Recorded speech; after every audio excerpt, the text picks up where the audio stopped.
오늘부터 이제 저는 11월 말까지 요한계시록 2장과 3장을 중심으로 소아시아 7교회에게 주신 주님의 권면의 말씀을 좀 듣고자 합니다. 소아시아 7교회는 지금 우리 현대교회의 대표라고도 볼 수 있고, 또 이들이 가지고 있었던, 오늘 본문에서도 그 내용들이 조금 등장하게 될 텐데, 이들이 가지고 있었던 주님께 받았던 칭찬, 때로는 주님께 받았던 책망, 이 모든 것들이 지금 우리 시대 현대교회의 시대와 크게 다르질 않아요. 그 본질에서 다르질 않습니다. 그래서 이제 오늘 에베소 교회로부터 시작하여서 다음 주에 서머나 교회 등등을 쭉 살피게 될 때 이 안에 담겨진 우리들의 이야기가 무엇일지, 그리고 이 시대를 향한 또 주님의 음성이 무엇일지를 한번 살펴보면서 제자입니까 시리즈는 여기서 이제 마무리를 이제 7주를 이제 보내면서 하고자 합니다. 자, 오늘은 이제 그 첫날로서 에베소 교회에게 주신 말씀을 좀 보도록 하겠습니다. 여러분, 에베소 교회 기억나시나요? 사도행전 18장에 바울이 브리스길라 아굴라 부부와 함께 잠시 그 지역을 방문을 합니다. 무슨 이유 때문인지 모르겠으나 첫 방문 때는 바울이 그렇게 복음 전도를 능력 있게 감당하지를 못했었어요. 그래서 2년 뒤에 사도 바울이 다시 그 지역을 방문을 합니다. 그리고는 2년 뒤 방문하면서부터는 바울이 3년 동안, 바울의 입장에서는 굉장히 장기 체류를 3년 동안 하면서 거기서 에베소 성도들과 굉장히 신나게 목회를 했던 것 같습니다. 그래서 여러분, 사도행전 20장에 보면은 바울이 이제 에베소 지역을 끝으로 그의 이제 아시아 선교가 이제 마무리가 됩니다. 그러니까 이제 이리 와서 우리를 도우라라고 하는 유럽 사람들의 그 환상을 보고 나서는 하나님의 뜻이 유럽에 있다는 것을 발견했어요. 근데 그의 인간적인 마음은 이제 아시아에 있었단 말이죠. 근데 이 아시아 지역에서의 그의 공식적인 마지막 선교가 이 에베소 지역을 중심으로 이루어졌거든요. 얼마나 그 마음이 이제 애틋했겠습니까? 이제 곧 여기를 떠나면 예루살렘을 거쳐서 로마로 압송되어져서 이제 그가 이제 구금된 상태로 복음을 전하게 될 것이 인간적으로 그의 머릿속에 그림이 그려졌었을 거예요.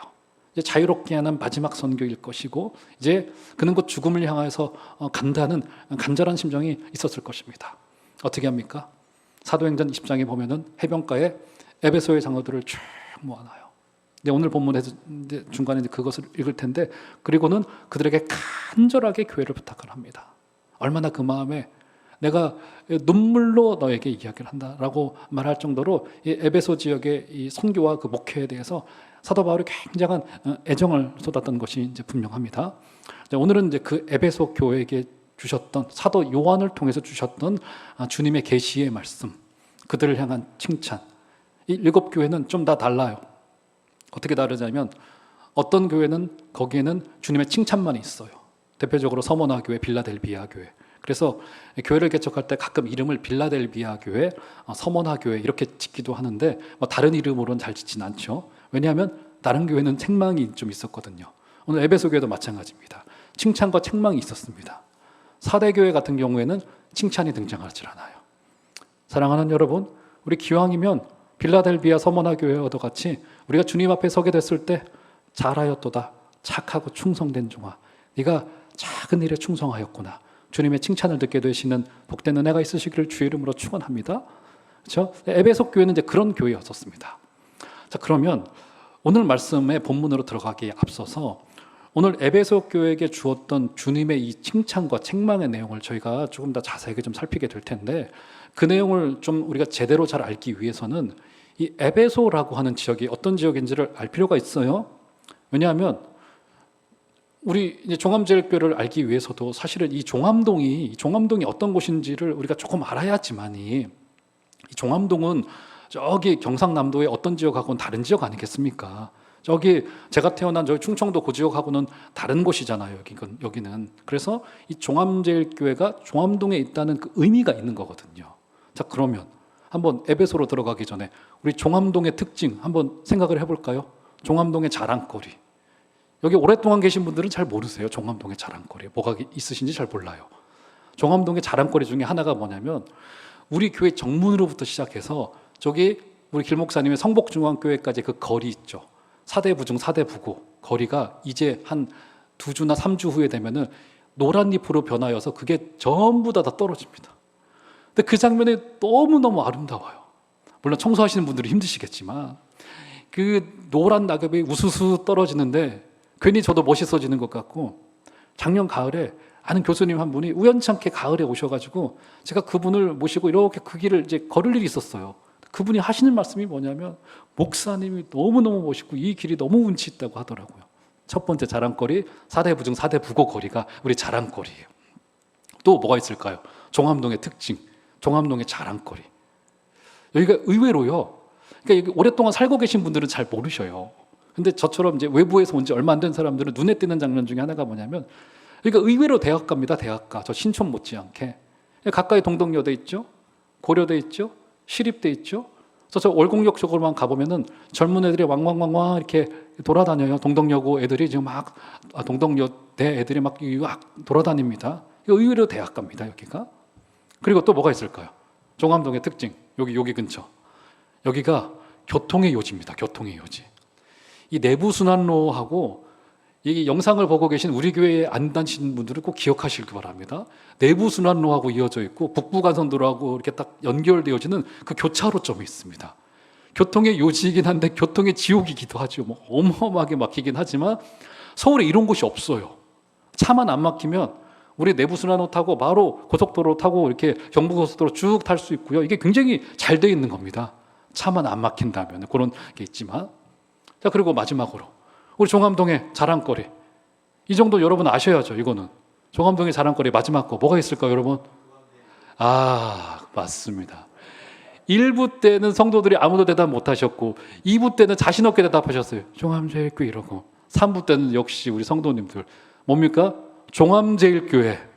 여러분, 저는 지금도 진짜로 믿습니다. 뭘 믿냐면 우리 종암동이 종암제일교회 때문에 좋아질 거예요. 여러분, 이거는 전 진실로 믿어요. 그래서 여러분, 조금 힘드시더라도 가능하시면 이사 나가지 마시고, 그리고 저는 지금도 우리 이제 저한테 기도 부탁을 실제로 하신 분도 계시고 다시 종암동으로 이사 들어오시기를. 여기가 집값이 워낙에 비싸시기 때문에 이게 제가 부동산에 극존칭을 붙이네요. 워낙에 비싸기 때문에 제가 참 해결해 드릴 수도 없는 노릇이고 기도만 할 뿐이지만, 가능하시면 다시 여기 종암동으로 이사 들어오시도록, 편안하게 걸어서 예배 오시도록 전 지금도 이제 아침마다 기도하고 있습니다. 저는 진실로 믿어요. 우리 종암동이 종암제일교회 때문에 더욱 좋아질 것을 여러분 믿으시기를 바랍니다. 우리의 믿음을 넘어서서 믿음은 현실이에요. 진짜로 그렇고 우리 때문에 실제로 더 좋아지고 있다고요. 그렇죠?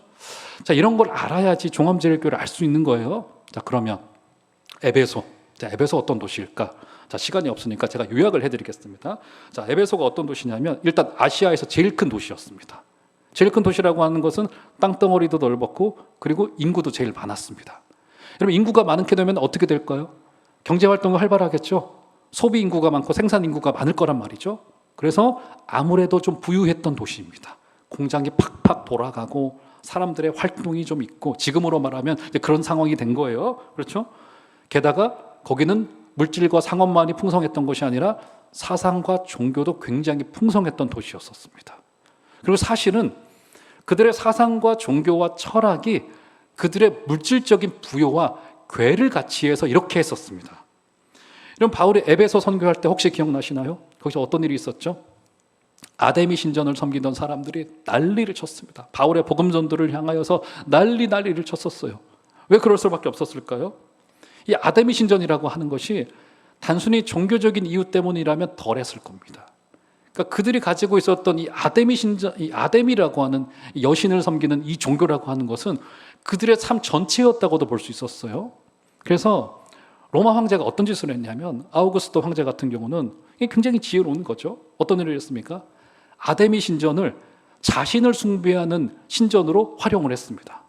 그러니까 쉽게 얘기해서 오전에는 아데미에게 제사하고 예배하는 사람들에게 예배하라고 해놓고 오후 3, 4시쯤 슬쩍 와서 황제 숭배를 하나둘씩 해나가기 시작을 합니다.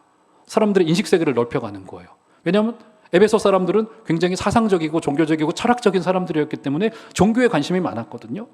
그러다가 몇십 년 후에 도미티안 황제 같은 경우는 에베소에 자신을 섬기는 전용 신전을 짓기에 이릅니다. 에베소는 그럴 만한 도시였었어요. 왜냐하면 굉장히 종교적인 도시였기 때문에 충분히 황제 숭배를 심기에 굉장히 용이한 그런 도시였었습니다. 근데 이 모든 것이 어떻게 됐냐면, 이렇게 종교가 부흥한 것과 경제가 발전한 것이 괴를 같이 했습니다. 괴를. 여러분, 이 부분에 대해서 사실은 우리도 생각할 지점들이 많아요. 왜냐하면 참 조심스러운 이야기이긴 합니다만 우리 한국 기독교나 한국 교회 같은 경우도 사실은 경제 발전과 교회 부흥이 시대와 때와 그 모양새를 같이 했습니다. 그래서 이것에 대해서 견해가 두 가지로 갈려요. 어떤 분들은 이것에 대해서 주홍글씨를 새깁니다. 잘못한 거야, 교회가 우리나라가 굉장히 힘들 때 교회가 침묵하면서 정부의 혜택을 받으면서 사실은 교회가 부흥을 했다라고 하는 이런 주홍글씨로 보는 역사학자들도 있습니다. 그런데 또 다른 한편에서는 사실은 이것은 하나님이 주신 복이고 하나님의 은혜이다. 두 가지가 다 맞는 것 같아요. 생각할 지점들이 있습니다만, 근데 오늘은 그게 주제는 아닙니다만, 어쨌든 우리나라와 비슷하게 에베소도 어떻게 된 겁니까? 아데미 신전의 종교의 활성화, 철학이 깊어지고 하는 것과 이 뭡니까? 경제의 성장이 함께 일어났습니다. 왜 그럴 수밖에 없었을까요? 아데미 신전에 바쳐진 동물의 짐승의 그 고기들이, 육고기들이 어떻게 된 겁니까? 시장으로 흘러 들어왔어요. 근데 그 수가 워낙에 많았기 때문에 기독교인들의 식탁에도 그 우상의 제단에 바쳐진 그 제물이 올려질 수밖에 없었습니다. 그래서 우리가 새벽마다 고린도전서를 보면서도 그 문제가 됐잖아요. 이 우상에게 바쳐진 이 고기를 먹어야 되냐 먹지 말아야 되냐 문제가 대두가 된 겁니다. 그럴 수밖에 없었던 것이 피하지 못했습니다. 우리가 예를 들어서 소고기를 사 먹는다 하면은 지금이야 우리가 그냥 도축된 것을 먹을 수 있지만 그때 당시에는 한번 쉽게 말해서 불교 재단에 불교가 고기는 안 먹죠. 하여간 다른 종교에 바쳐졌던 것을 우리가 시장에서 살 수밖에 없었어요. 대부분의 고기가 그때 당시에는 그랬습니다. 그럴 정도로 이 아데미 신전은 굉장히 컸고 많은 사람들이 있었고 사제와 여사제가 또 수천 명이 있어서 거기에 종교 의식으로서의 성매매가 이루어질 정도로 그 경제 규모가 굉장했던 것이 이미 역사가 기록하고 있는 바예요. 그러니까 에베소라고 하는 도시는 종합을 해보자면 황제 숭배를 위한 제물들, 아데미 신전에 바쳐진 제물들이 이 상업의 도구로 활용되어지면서 사상적으로 종교적으로 굉장히 풍부해졌던 도시였다. 이렇게 여러분 머릿속에 도시적인 특징을 기억을 해두시고 오늘 본문으로 한번 들어가 보도록 하겠습니다. 자, 본문에 먼저 칭찬으로 주님께서 시작하시죠. 자, 어떤 칭찬을 그들이 받았는가를 한번 볼까요? 자, 2절 보시면 제가 읽어드릴게요. 내가 내 행위와 수고와 내 인내를 알고 또 악한 자들을 용납하지 아니한 것과 자칭 사도라 하되 아닌 자들을 시험하여 그의 거짓된 것을 내가 드러낸 것과. 자, 3절은 다 같이 시작. 또 내가 참고 내 이름을 위하여 견디고 게으르지 아니한 것을 아노라. 일단 칭찬의 내용으로 들어가기 전에 저는 이게 눈에 띄더라고요. 2절과 3절에 나와 있죠. 뭐가 눈에 띕니까? 주님께서 알고 계세요. 지금까지 나 혼자 견디는 것 같았어요. 어렵잖아요, 여러분. 고난의 때 어떤 게 힘든 거냐면 나 혼자 바람을 맞는 것 같고 나 혼자 거친 길을 신발 없이 그 광야길을 피를 철철 흘리면서 가는 것만 같아요. 내가 기도를 해서 내가 견뎌야 될 것 같아. 그런데 오늘 주님의 위로가 뭡니까? 내가 너의 행위와 수고와 내가 너의 인내를 알고 있다. 사랑하는 여러분, 우리 주님이 알고 계십니다. 3절을 보세요. 내 이름을 위하여 네가 견디고 게으르지 아니한 것을 내가 아노라. 우리 주님이 알고 계세요. 우리 종암제일교회 모든 사정을 다 알고 계신 주님이시고 여러분의 인생의 기쁨과 희락과 때로는 아픔들 우리 주님께서 전부 다 알고 계십니다. 주님이 우리를 알고 계신다라고 하는 사실 얼마나 위로가 되어집니까? 얼마나 위로가 되어져요. 마치 10대 어린 소녀가 그 연예인이 내 이름 한번 불러주면 그의 인생이 확 바뀌어지고 막 난리를 치고 하지 않습니까? 그런데 우주의 왕이 되시고 만유의 주가 되시고 주들 중에 주가 되신 우리 하나님께서 우리의 이름을 알고 계시고 우리의 사정을 알고 계세요. 사랑하는 여러분, 위로를 받으시기를 바랍니다. 우리 주님이 저와 여러분들을 알고 계세요. 우리 인내를 알고 계시는데, 자, 그러면 이 어떤 일이 힘들었기에 주님께서 그들을 알고 계시다라고 말할까? 자, 2절 다시 한번 보시면, 자, 2절 한번 눈을 더 보시면 이런 이야기가 등장합니다. 구체적으로 악한 자들을 용납하지 아니한 것과 자칭 사도라 이름 지었던 사람들이 있었던 것 같아요. 자칭 사도라 하되 아닌 자들을 시험하여 그의 거짓된 것을 내가 드러냈다고 이야기를 합니다. 그러니까 종합을 해보자면 뭡니까? 아마 에베소 교회 안에 거짓 교사들이 있었는데 그들이 자신들을 스스로 사도라고 불렀던 것 같아요. 그런데 에베소 교회는 거기에 미혹당하지 않고 그들의 잘못된 이단의 가머니설을 잘 드러냈습니다. 잘 드러내고 용기 있게 그것을 드러냈다라고 그들을 칭찬했던 것 같아요.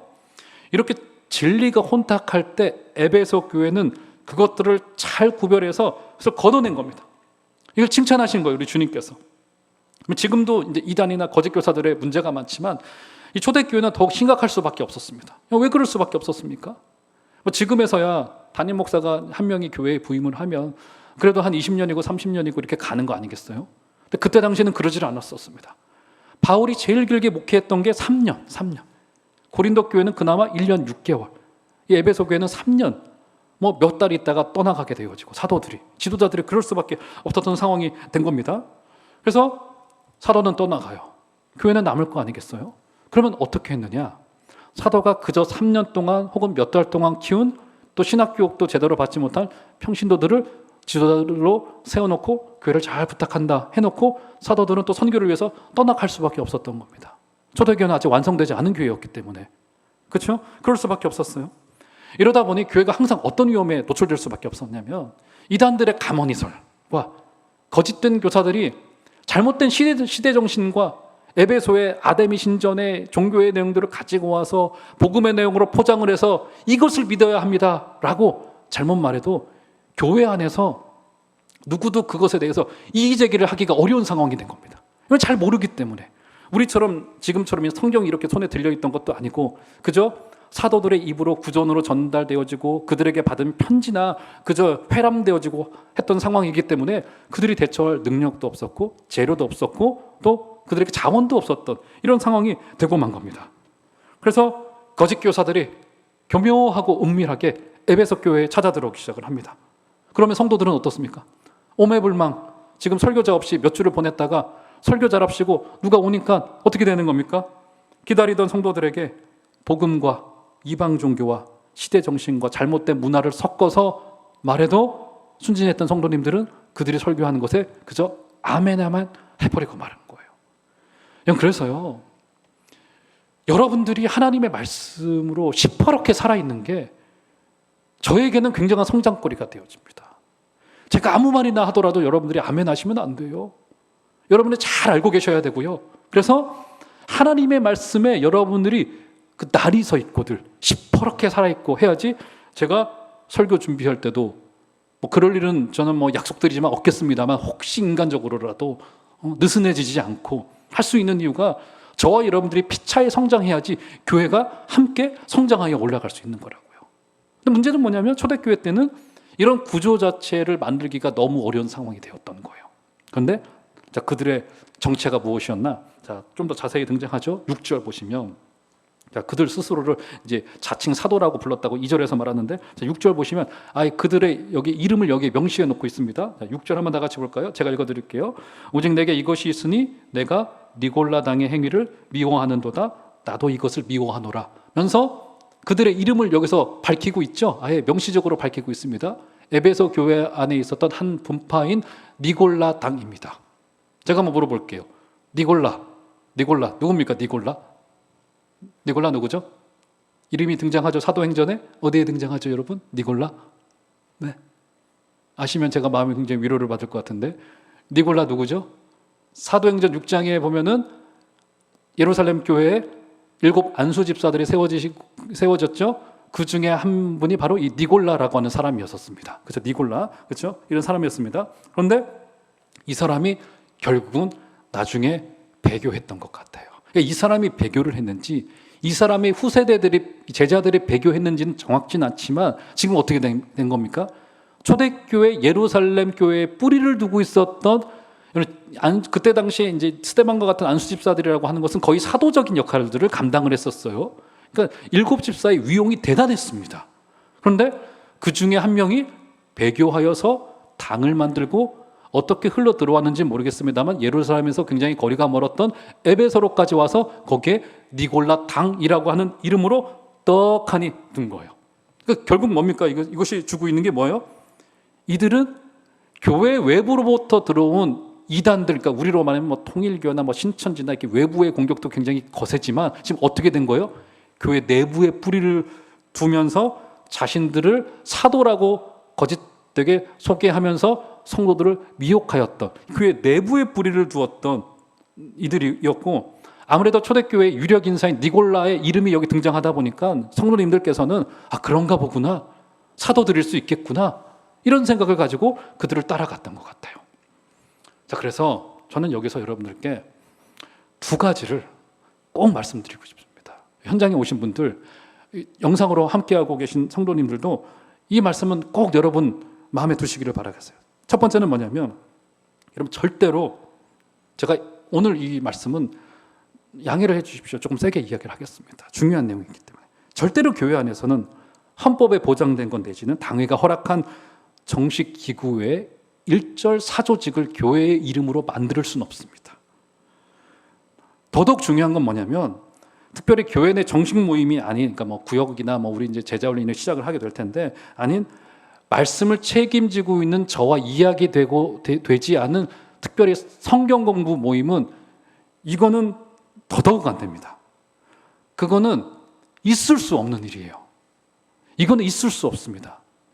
그래서 물론 저는 우리 교육자님들과 당회와 함께해서 교회에게 충분한 대로의 성경을 공부할 수 있는 현장들을 이제 만들어 드릴 겁니다. 그건 저희 책임이고 제가 해야 될 역할이에요. 그런데 가끔 그런 교회들이 있습니다. 성도님들이 열심히 특심이다 보니까 외부에서 배운 것을 교회에 와서 성도님들과 나누고 싶은 욕망들이 있는 것은 당연한 거예요. 근데 그러다가 문제가 되는 경우들을 제가 부교육자 사역을 해오면서 너무나도 많이 봤고, 감당하지 못할 정도, 이단이 아니더라도 감당하지 못할 정도까지 되어지는 경우들이 너무 많이 봤어요. 그래서 절대로 당회가 허락하지 않고 헌법에 보장되지 않고 특별히 성경 공부 모임을 임의로 하는 것은, 저는 다른 모든 것은 여러분들께 다 양보할 수 있습니다. 행정적인 것들 다 양보할 수 있어요. 중요하지 않습니다, 저한테는. 그런데 이 부분은 저 양보 못합니다. 그래서 절대로 교회 안에 임의로 성경 공부 모임을 절대로 만들어주셔서는 안 돼요.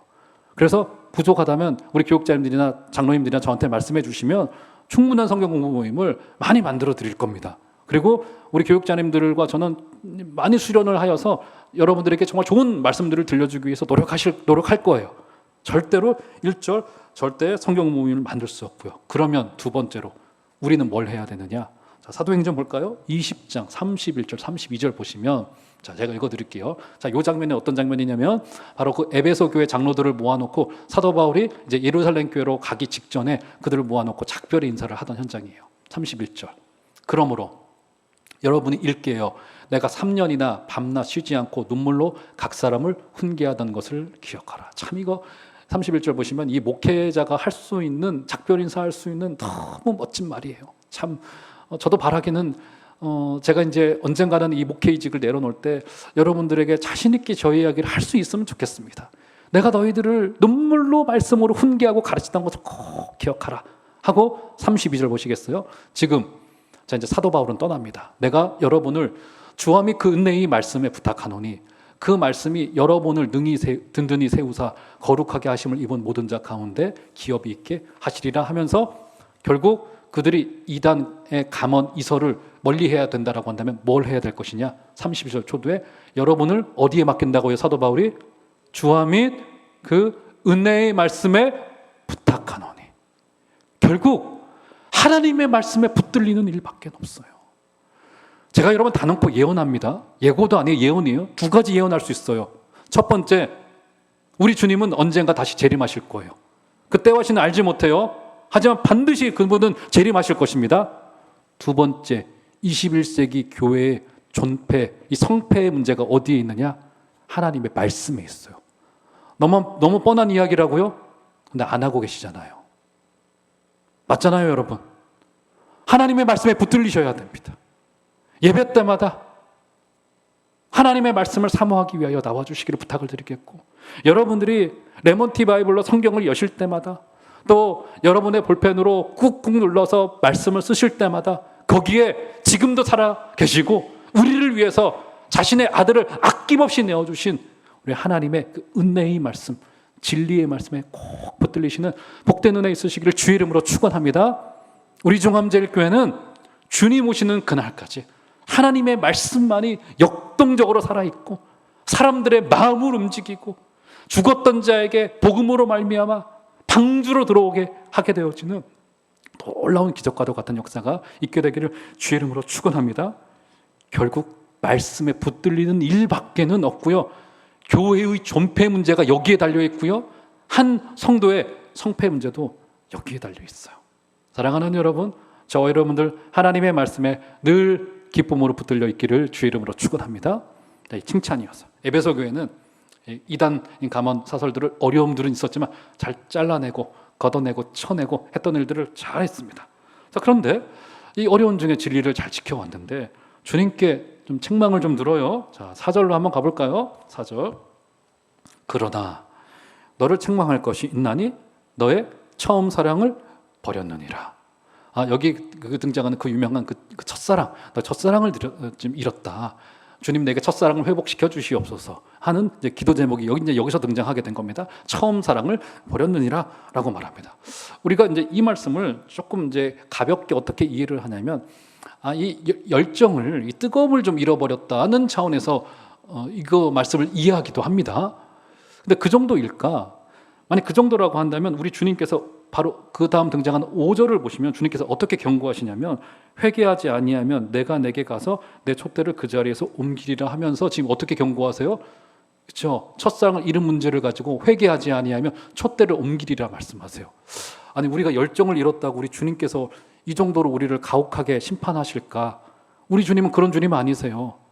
여러분, 사람이라고 하는 게 아무리 믿음이 좋다 하더라도 때로는 믿음이 이렇게 S자 곡선의 밑을 내려갈 때도 있고 올라올 때도 있잖아요. 그래서 여러분, 저는 이제 여러분들이 늘 이렇게 막 뜨거우시고 막 열정이 있으시고 하면 너무 고맙고 감사하죠. 저도 그러기를 원합니다. 근데 사람이라는 게 때로는 어려움의 길을 내려가기도 하고 골짜기로 오해가 있기도 하고 이렇게 쭉 내려가기도 합니다. 또 어떤 면에서는 너무 그냥 열심만 쭉 되시는 분들은 제 입장에서도 부담되기도 합니다. 저도 내려갈 때가 있는데 성도님들 바라보면서 제가 드리고자 하는 말씀은 뭐냐면, 첫 열정을 잃었다 이 정도의 문제가 아니었던 거예요. 회개하지 아니하면 내가 내 촛대를 옮기겠다는 말에서 조금 더 본질적인 이야기를 주님께서 여기서 하고 계시다는 사실을 알 수 있는 거예요. 그러면 도대체 여기서 그들이 잃었던 그 첫사랑이 무엇인 거고, 이것을 잃었기 때문에 주님께서 네가 회개하고 돌이키지 아니하면 내가 너에게 심판을 내리고 촛대를 옮겨버리겠다고까지 교회의 본질에 관한 이야기를 주님께서 왜 하고 계신 것일까? 자, 주님께서는 이런 걸 지적하신 겁니다. 제가 이제 예를 좀 들어드릴게요. 우리 교회에서 이제 멀지 않은 한 교회, 이제 오래전의 이야기인데 한 십수년 전의 이야기예요. 그 교회도 새로운 담임 목사가 부임을 했습니다. 뭔가 열심히 있게 했겠죠. 그래서 그때 당시 이제 트렌드가 뭐였냐면, 교회 홈페이지를 개편을 해가지고 거기 이제 담임 목사 게시판을 하나 만들어 놓고 성도님들과 거기에 성도님들이 이제 상담에 글을 올리면 답을 주고 이런 게 좀 유행이었고, 담임 목사가 일주일에 한 번씩 이제 뭐 수필 같은 것들을 올려서 성도님들과 이제 생각을 공유하고 나누고 이런 것들이 이제 유행이었습니다만, 근데 지금 이제 그런 걸 이제 많이 하진 않습니다. 뭐 이단의 표적이 되기도 하고 오해가 되기도 하기 때문에 저 같은 경우는 뭐 SNS도 안 하기 때문에 잘 안 해요. 어쨌든 그런데. 교회 안에 이제 그 교회 이제 무슨 이유 때문인지는 저는 정확히는 모르겠으나 이제 작은 분쟁의 문제가 이제 일어나기 시작을 했어요. 그러다가 이제 분쟁의 문제가 일어나다가 이제 가장 큰 이제 교역자에게 치명적인 문제가 뭐냐면, 이게 가장 이제 끝판으로 가는 게 뭐냐면 교리 문제로 걸리는 게 가장 교역자에게는 이제 어려워지는 문제입니다. 이거는 뭐 해결이 잘 되질 않아요. 나중에 이제 총회로 올라가기도 하고 뭐 이런 문제가 발생되기도 하는데, 어떤 때 이제 그 교회가 문제가 됐냐면, 그 목사님이 오래전 쓴 한 문구 때문에 문제가 되어졌습니다. 어떤 문제입니까? 어떤 글이었냐면, 홈페이지 담임 목사 게시판에 쓴 글 중에 이런 글이 있었다고 합니다. 우리 교회 당회장은 성령님입니다. 이렇게 글을 썼어요. 그러니까 그 글의 의미가 뭡니까? 우리 교회의 주인은 성령님이 주인이시다, 이런 의미이지 않겠어요? 그런데 이게 약간 삐딱한 눈으로 보니까 어떤 의미로 이게 읽히냐면, 이게 목사가 자신을 성령이라고 했다. 왜냐하면 우리 교회 당회장은 성령님입니다 라고 말했기 때문에 이거 일면 또 그렇게 읽히겠더라고요. 근데 이 문제 때문에 교회가 몇 년을 내용을 겪고 뭐 교단을 탈퇴하네 마네 뭐 이런 문제까지 하면서 문제가 된 거예요. 그래서 교리적으로 잡다 보니까 이게 어마어마한 문제가 되어진 거고, 사실은 반대한 쪽에서도 담임 목사가 어떤 의미로 쓴지를 몰랐겠습니까? 알면서도 이제 교리 문제로 걸어버리고 만 거죠. 지금 에베소 교회가 잃은 첫사랑이 이것이었습니다. 에베소 교회는 진리로 잘못된 것들을 잘 쳐냈어요. 정리했어요. 니골라당의 행위를 미화했습니다. 그들을 쳐냈어요. 그러다가 어디까지 간 거예요? 같은 형제 자매들을 향한 정죄의 끈도 놓아버리지 않은 거예요. 정죄의 칼을 들어버린 겁니다. 그러니까 연약한 성도들이 교회에서 위로받지 못한 일들이 벌어지고 교회가 교회로서의 제 기능을 완전히 실종하고 마는 일이 벌어졌기 때문에 너희들 이 상태로 있다가는 내가 내 촛대를 옮겨버릴 거야는 주님의 강력한 경고의 말씀에 이르기까지 준 겁니다. 사랑하는 여러분, 우리 조금만 생각을 해봅시다. 우리 주님께서 우리에게 구원에 이르는 진리를 왜 주셨습니까? 왜 주셨습니까? 왜요? 첫 번째는 내 구원을 위해서. 그리고 더욱더 중요한 건 뭡니까? 사람을 세워가고 살려가라고 우리에게 이 진리를 주셨어요. 그래서 진리로 교회를 지켜가되 최종적으로 사람을 살리는 쪽으로 결말을 하지 않으면 그것은 그 진리가 제대로 작동되지 않은 거예요. 내가 소유한 그 진리가 타인을 향하여, 연약한 자들을 향하여, 특별히 더더욱 교회 안에 형제자매들을 세워가고 입혀가는 데 활용되지 않으면 그 진리는 잘못되면 우리 손에 쥐어진, 어린아이 손에 쥐어진 과도화도 같이 굉장히 위험한 도구가 될 수도 있다라고 하는 사실이에요. 자, 그래서 여러분 한번 5절 보시겠어요? 이런 말이 등장합니다. 해결책을 주님께서 주시죠. 그러므로 어디서 떨어졌는지를 생각하고 회개하여 처음 행위를 가지라고 말합니다. 여러분 요약해서 말하자면 무슨 말입니까? 어디서 떨어졌는지를 생각하고 회개하고 처음 행위를 가지래요. 무슨 말이에요? 진리를 왜 줬는지를 생각해 보라는 겁니다. 진리를 조금만 생각해 보라는 거. 진리를 왜 줬는지. 이런 하나님께서 우리에게 왜 일거리들을 주십니까? 왜? 예를 들어서 바자회를 합니다. 저기 어떤 남전도에게 천막을 세우는 일을 맡겨졌어요. 그를 왜 줍니까? 3시간 할 거 1시간으로 줄여서 일 효율적으로 하라고요? 아니에요, 여러분. 그거 아닙니다, 교회는. 교회는 뭡니까? 그 일 때문에 나도 크고 이 사람도 크고 사람이 크도록 그 일을 주시는 거라고요. 교회는 효율적으로 일하지 않아도 됩니다, 여러분.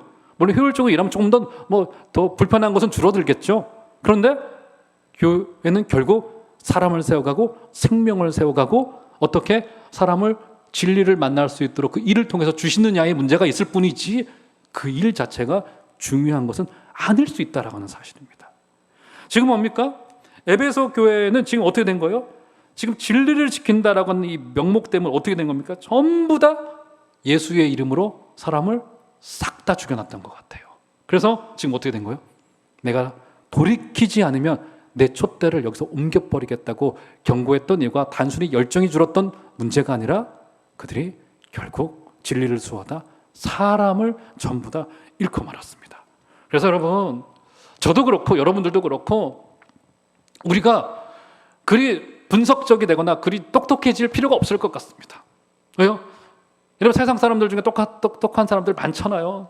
뭐 지금 대통령 선거 나오신 분들 다 똑똑하신 분들이시잖아요, 여러분. 그렇죠? 우리까지 똑똑해질 필요는 없을 것 같습니다. 그렇죠? 그것은 남들 하라 하고 우리는 어떤 역할을 해야 됩니까? 우리 그 믿음이 숙성되신 어르신들 보면은 그러잖아요. 둥글둥글해지잖아요. 그렇죠? 그게 복입니다. 그게 연륜의 지혜인데요. 거기에다 대고 젊은 사람들이 칼을 들면서 어르신 왜 정의롭지 않으십니까? 이럴 수 없는 거라고요. 그 어르신이 하는 한마디, 얘들아 그거 다 지나갈 거야. 괜찮아. 걱정하지 마. 둥글둥글해지는 어르신들의 그 숙성된 고백을 한마디 들을 때 인생의 지혜가 느껴지고 믿음의 연륜이 여기서 느껴지는 거란 말이죠. 거기다 대고 왜 정의롭지 못하십니까? 할 수 없는 노릇 아니겠습니까? 그들의 인생의 지혜, 믿음의 지혜가 여기에 담겨져 있는 거라고요. 그래서 에베소 교회가 놓쳤던 처음 사랑이 바로 사람을 놓쳤던 바로 그 부분이었습니다.